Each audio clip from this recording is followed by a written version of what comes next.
If you want to make some visual changes to a worksheet, possibly to accentuate a certain portion of it or to make titles more prominent, you can change the font type or size pretty easily simply by referring to the buttons that are available on the Home tab in the ribbon. The group called Font contains most of these choices. In this particular worksheet, you might want the title to stand out a bit more prominently.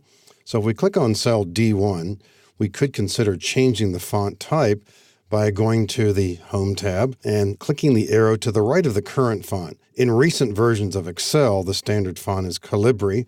You might want a different font type for the title here.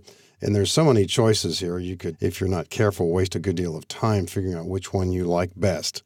Now, again, in a business environment, you probably don't want to choose some of these because they are a little bit unusual, a little bit strange maybe. You'll decide whether that's business-like or not. But here and there, a commonly used one is Times New Roman, which used to be the standard font, and certain other software packages. And you'll just figure out which one you like best, maybe for titles. Or maybe just use the current font, which is Calibri. Maybe we're not going to change this at all. Maybe all we really want to do is to change the size. And so just to the right of the font name, we do see a size with the drop arrow, and maybe we'll just choose a larger size here. And as we slide over these choices, you'll see the size being depicted right there on the screen. So maybe use a size 18 font. You can also add emphasis with bold, which is also in that same location, or Control B. And here and there, you'll want to make some changes to bring out the data a little bit more clearly here and there. Now, as we work with other kinds of data too, sometimes it's a little bit faster to get to those features by using what's called the mini toolbar.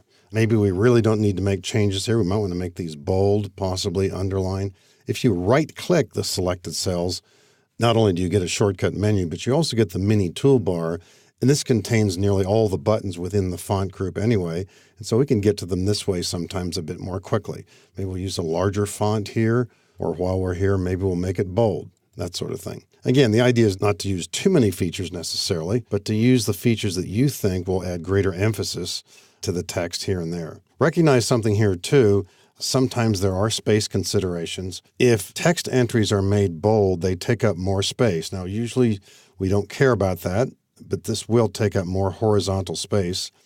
If you apply bold to values, the numbers themselves get wider, but the entire entry stays the same width. And that's so that decimals will still line up properly. So if we wanted to make this top row bold, we could certainly make this bold either with Control B or clicking the B button on the Home tab. But the numbers are taking up the same amount of horizontal space, just that each character is wider. There are some other features that we don't see here, some other font characteristics that you might want to consider using. In rows 17 and 18, we see some commonly used formulas. If we want to use a superscript, as we see here, or a subscript, as we see below this in row 18, we can get to these in a couple of different ways. We need to activate what's called the Format Cells dialog box. And you can do this in at least three ways. You could press Control 1. You could press the dialog box launcher, which is in the lower right-hand corner of the font tab, or you could simply right-click and choose Format Cells, any of those three ways. And the Format Cells dialog box has tabs for a variety of features, including font, and here's where we would, for example, see strike through and superscript. Now, if you were typing an entry like that, H2O, for example, you might just type it this way, H2O, and then select the 2, and at that point, perhaps right-click in the pop-up mini toolbar. You don't see that choice for superscript, so what you're going to have to do is activate, probably the best way here, click that dialog box launcher from above, and then choose, in the example here, subscript, just for the 2, and then we'll see the 2 looking like that. Another feature here that you can't get to by way of the standard ribbon locations is strike through. There's a keystroke shortcut for that. It's Control 5. But if you didn't know that, and if you wanted to apply strike through, maybe for, say, these names here too, right-click and Format Cells, one of the three ways we can get to Format Cells.